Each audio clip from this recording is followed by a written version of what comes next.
supernatural through God's grace. Oh yes, all things are possible. I had to get over myself. How's that?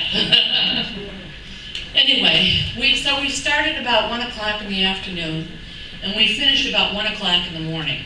And we were staying at the Baymont Inn. Anybody know where the Baymont Inn is? Right on 90 there as you go into Wisconsin?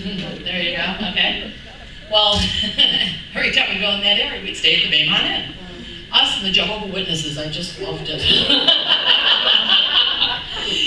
Anyway, so, okay. I get to the hotel. Mickey is literally pointing me in the direction. By this time, there is absolutely nothing left.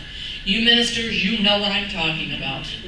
You know, when it leaves you, there's nothing, you can't get anything back. I mean, there's nothing left. So he's literally pointing me in the right direction. And he just goes, boop, and I fall right in the bed and I go to sleep. I mean, it was just that, I was that exhausted. Suddenly,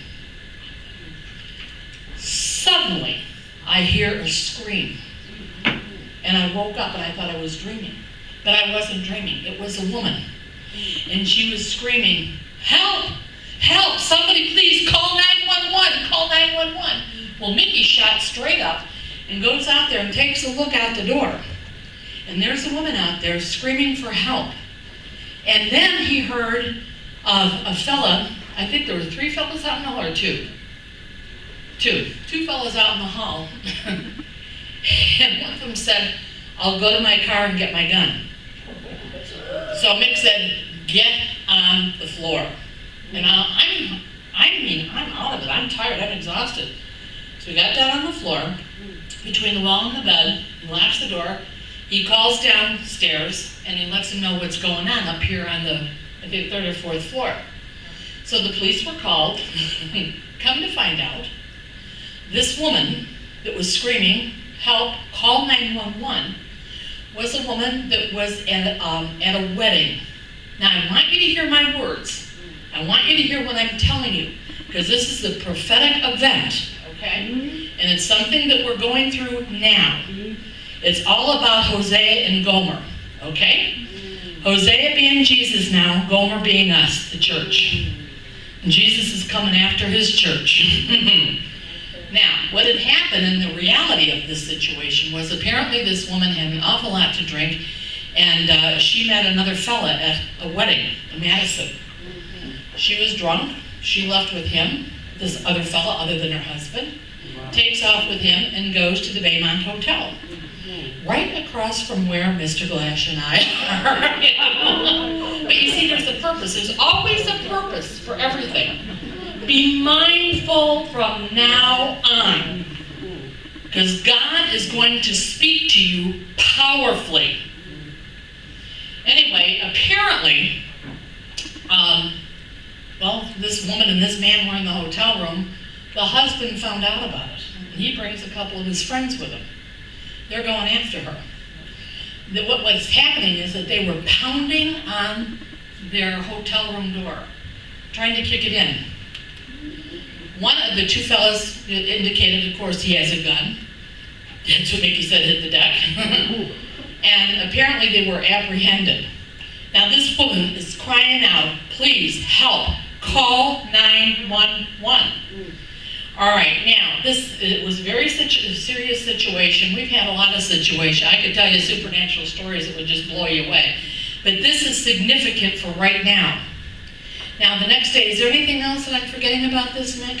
That's about where we need to be.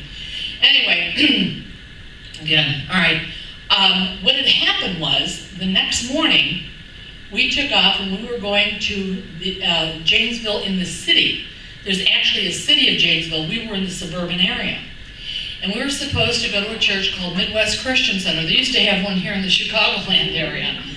Anyway, it was Midwest Christian Center, and I was supposed to minister there that night. Well, I had not been in the city, and the city of Janesville, most of the homes there are probably anywhere between 30 and 50 years old. You know, it's a nice little city. The church itself, the building itself, I would say is about 50 years old, and so it really didn't have a significant parking lot for people to park their cars to go to church. So Mickey and I are driving around and around, and we're looking for parking. a parking lot, and we happened to notice there were two policemen walking up and down the streets in this little suburban city, and they had navy blue Bermuda shorts on. They had that light blue, what is it, police blues, is that what they call it, shirts, short sleeve. They had guns, you know, they're holsters, and they had flashlights. They were looking in bushes. They were looking all around. But it's dusk. It's not dark. It's dusk. You know, I could clearly see. But it looked like they were looking for something. So I thought, oh, well, that's interesting that Janesville has, you know, a walking police department in this little town. I thought, isn't that kind of crazy? You know, I mean, it's just such a quiet little town. Okay. So we decided we're going to park on the street, which we did. And when we walked into the church, prior to walking in the church, we happened to notice a man. He was dressed in a black type trench coat, and he was on a bicycle. He wasn't bothering anybody. I just happened to notice him. We walked in. We worshiped. I ministered for a while, and it was time to leave. And it was probably close to about 9:30 at night, something like that, so it was really dark outside. And we walked out to our car, and the pastor and his wife came out with us, and they were talking to us right at our car, and all of a sudden I see that man in the dark trench coat on the bicycle, and he was, I would say, maybe about 50 feet away. And as we were talking about things of the Lord, all of a sudden I hear this guy cry out, "Stop! Quiet! You're too loud!" And he kept saying it. And we're talking, you know, just like this, you know, between, you know, it wasn't loud, you know, just like this. But he's screaming this out. So John, Pastor John, he turns around, and I said, "John, what is that guy doing?" He said, "Well, that's kind of odd." He says, "I think I'll go talk to him." And I said, "Oh, John, I wouldn't." I said, "Maybe he's just a nut. You know, just go make sure that the kids are okay," because his wife and his kids were in the car right ahead of us. So he goes, I'll just talk to him. So he turns around to go after this guy to talk to him to say, what's your problem? And all of a sudden, this guy disappeared. I saw him disappear right before my eyes. That was a power and a principality over the area. Now, I want you to stop, say aloud, think, pause. Okay. The bridegroom came after the bride. And now, all of a sudden, the bride is starting to respond to the bridegroom. The power and the principality of religion, so to speak, over that area was literally on a bicycle screaming out, "Quiet, shut up, you're too loud." Now, if I told this to the world, they would not understand the language in which I am speaking right now. Yeah, I'm speaking on another level. I'm speaking on the level of the Spirit, the Holy Spirit. That is my job. That is my portion. I can't have your portion. You can't have my portion. That's my portion that I bring to the body. So anyway, I thought, this is very strange. Then all of a sudden it dawned on me, wait a minute. Those policemen were angels. Be aware, for you never know what? When you're what? Angels. You see, we have been so in the flesh, and the Church of Jesus Christ is nauseating. You are in this world, but not of this world. So therefore, the things of this world are not germane to you. So God is calling you into the dimension of Himself to begin to see something that you have not seen before. I'm telling you, I know right now there are angels all over the place right now. I want you to know what we are experiencing right now is not destruction, it is resurrection. Amen. A change is at hand. Amen.